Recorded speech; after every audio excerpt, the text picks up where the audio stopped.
di Bitcoin kita bahas mengenai Ethereum. Bedanya sebenarnya pretty much perbedaannya tuh signifikan, cuma kalau bahasa awamnya itu Ethereum itu Bitcoin tapi ada smart contract di dalamnya. Smart contract itu sebenarnya fungsi yang embedded langsung ke dalam blockchain-nya. Jadi kalau teman-teman menggunakan Ethereum ini, ada beberapa fungsi logic di dalam yang bisa langsung diaplikasikan tanpa ada human intervention. Itu yang jadi nilai yang paling berharga buat Ethereum, yang dimana perkembangannya sekarang banyak banget. Kayak kemarin tuh ada DeFi meledak, NFT meledak. Aku nggak mau terlalu mention sampai sejauh itu, cuma intinya ada beberapa logic yang bisa ditanamkan ke dalam blockchain-nya si Ethereum, sehingga dia membuat dia distinktif dibanding Bitcoin itu sendiri.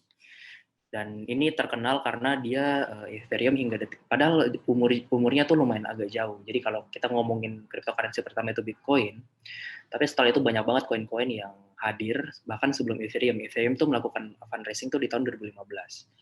Tapi Ethereum bisa menduduki posisi kedua sekarang karena itu tadi utilitas yang dia tawarkan.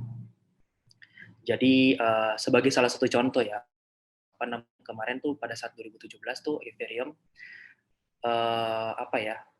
melakukan terobosan inovasi dengan membuka peluang bagi entrepreneur di luar sana, khususnya yang bergerak di bidang blockchain, untuk melakukan penggalangan dana melalui smart contract. Kalau teman-teman sempat dengar namanya ICO, nah itu dia, initial coin offering. Jadi uniknya adalah semua beneran dieksekusi oleh oleh logic. Jadi beneran contoh teman-teman kontribusi berapa, itu langsung dapat aset balik dari company itu sendiri tanpa adanya human intervention lagi. Nah, itu yang membuat aset Ethereum ini bisa berbeda lah dengan apa yang ditawarkan oleh Bitcoin. Jadi Bitcoin sekarang makin ke sini value proposition yang ditawarkan adalah sebagai store of value. Kalau Ethereum ini sebagai ya king of smart contract, dan aplikasinya tuh juga banyak dipakai seperti aplikasi di decentralized finance dan lain-lain. Ditemukan oleh Vitalik Buterin di tahun 2015. Total supply-nya bedanya, kalau tadi Bitcoin sudah hard pack di angka 21 juta, kalau Ethereum hingga detik ini masih nggak terbatas, dan inflation modelnya tuh tiap tahun tuh ada. Jadi tiap tahun tuh makin bertambah sebenarnya.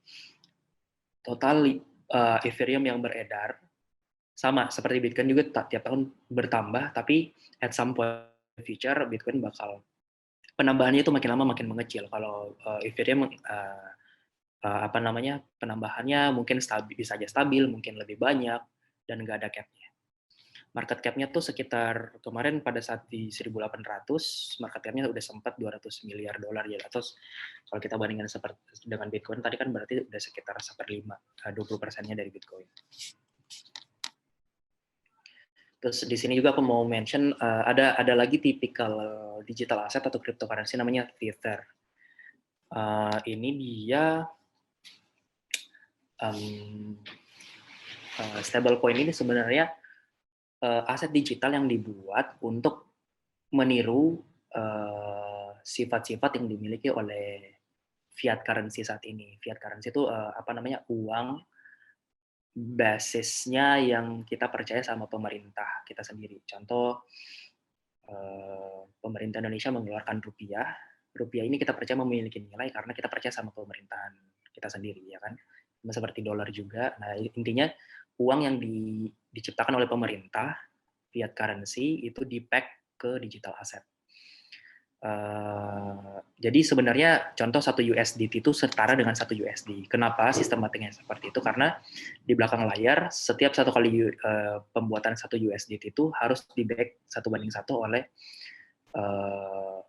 uang yang tadi aku bilang, yang fiat currency tadi senilai $1 juga, entah di bank yang juga diaudit mungkin setiap bulannya. Kalau ngomongin stablecoin, sebenarnya banyak tipe stablecoin, itu salah satu aja. Kalau teman-teman mau nge-explore lagi stablecoin, ada lagi namanya yang prosesnya dari collateralized debt juga, CDP, namanya DAI. Ada lagi yang tipenya algorithmic stablecoin, seperti Amplify, tapi aku nggak mau bahas terlalu jauh. Intinya Tether ini stablecoin ini, Tether ini salah satu stablecoin, dia memiliki nilai sama persis dengan nilai underlying mata uang di belakangnya. Contoh kalau dia bilang ngakunya memiliki sifat seperti dolar, ya berarti dia ada backingan $1 di belakangnya. Total supply-nya si Tether ini sendiri sekarang udah sampai 40 billion ya, sekitar segini. Dan ini masih terus bertambah, mengikuti harga kurs dolar Amerika.